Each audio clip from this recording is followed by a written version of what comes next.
Car le Seigneur lui-même, à un signal donné, à la voix d'un archange et au son de la trompette de Dieu, descendra du ciel et les morts en Christ ressusciteront premièrement. Ensuite, nous les vivants qui serons restés, nous serons tous ensemble enlevés avec eux sur des nuées, à la rencontre du Seigneur dans les airs. Et ainsi, nous serons toujours avec le Seigneur. Nous ne savons ni le jour, ni l'heure à laquelle cet événement se produira.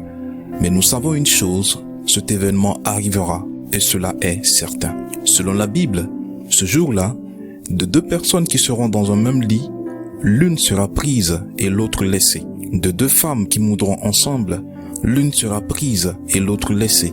De deux hommes qui seront dans un champ, l'un sera pris et l'autre laissé lors du prochain avènement du Seigneur.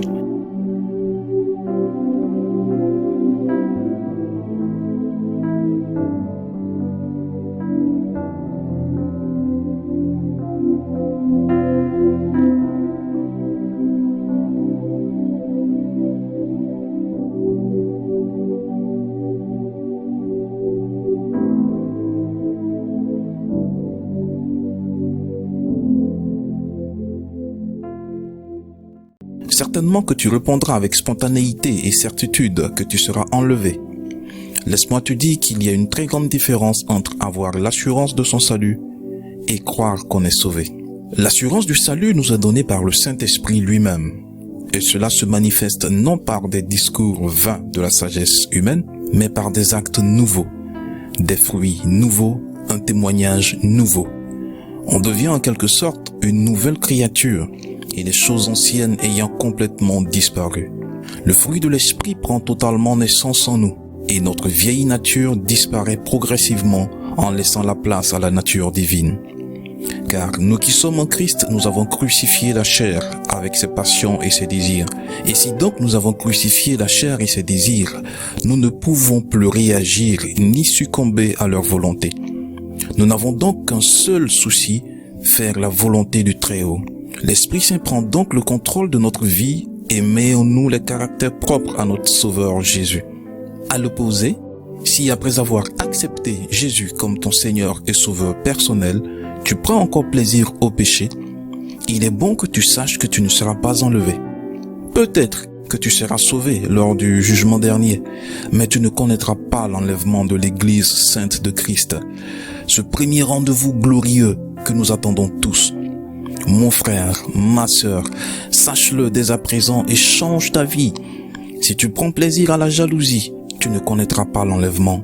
Si tu n'as pas une vie de consécration et de sanctification véritable, tu ne seras pas enlevé. Aux yeux des hommes, tu peux paraître un chrétien zélé, consacré et dévoué à la cause de Christ. Mais il n'y a que toi seul et Dieu, qui connaissez la situation réelle dans laquelle tu vis.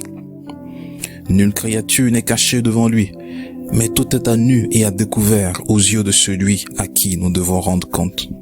La jalousie, les querelles, la convoitise des yeux, l'impudicité, les adultères, les animosités et toutes les choses semblables n'hériteront point le royaume de Dieu. Approchons-nous du trône de la grâce de Dieu et repentons-nous sérieusement et sincèrement de tous ces désirs charnels en nous et suivons Christ en nouveauté de vie. La Bible déclare que si nous disons que nous n'avons pas de péché, nous nous séduisons nous-mêmes et la vérité n'est point en nous. Si nous confessons nos péchés, Dieu est juste et fidèle pour nous les pardonner et pour nous purifier de toute iniquité. Ne nous voilons pas la face. Beaucoup parmi nous ne sont pas dignes d'être appelés chrétiens, car nous avons des cœurs qui n'aiment point, qui incitent toujours au mal. Dieu aime ceux qui sont sincères. Approchons-nous donc de Dieu et reconnaissons notre incapacité à lui ressembler. Et lui qui est juste et fidèle nous donnera le caractère de son Fils Jésus-Christ. Je vous exhorte donc, frères et sœurs, à une vie parfaite avec Christ, pendant que le Saint-Esprit est encore là. Car c'est à ce seul prix que nous pourrons être préservés de l'heure de la grande tribulation qui viendra sur toute la terre. Ne dit-on pas que l'ouvrier mérite son salaire? Mais pourquoi donc réclamer un salaire pour un travail non fait? Travaillons pour Christ. Laissons tomber toutes nos habitudes mondaines, car notre salaire n'est pas terrestre, mais céleste et divin. Travaillons pour une récompense qui ne périt point, une récompense éternelle. J'ai écouté l'histoire d'une dame qui avait fait un songe dans lequel elle n'a pu être enlevée au ciel lors de la venue de Jésus, pour la seule raison qu'elle était retenue au sol par des rubans.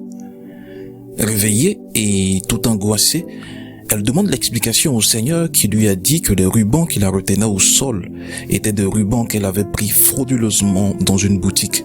Et tant que ces rubans demeureront avec elle, elle ne pourra jamais connaître l'enlèvement. Cela peut paraître étrange, mais c'est le songe qu'elle a eu et l'explication qui lui a été donnée par le Saint-Esprit. Bien-aimés, ne négligeons pas ce premier rendez-vous, ce jour glorieux où la trompette sonnera.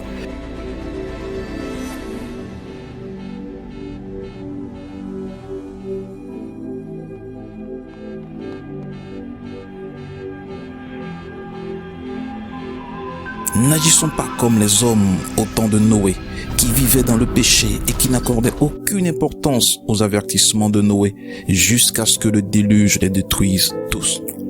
Faisons donc très attention de ne pas rater ce premier virage du rendez-vous céleste qu'est l'enlèvement.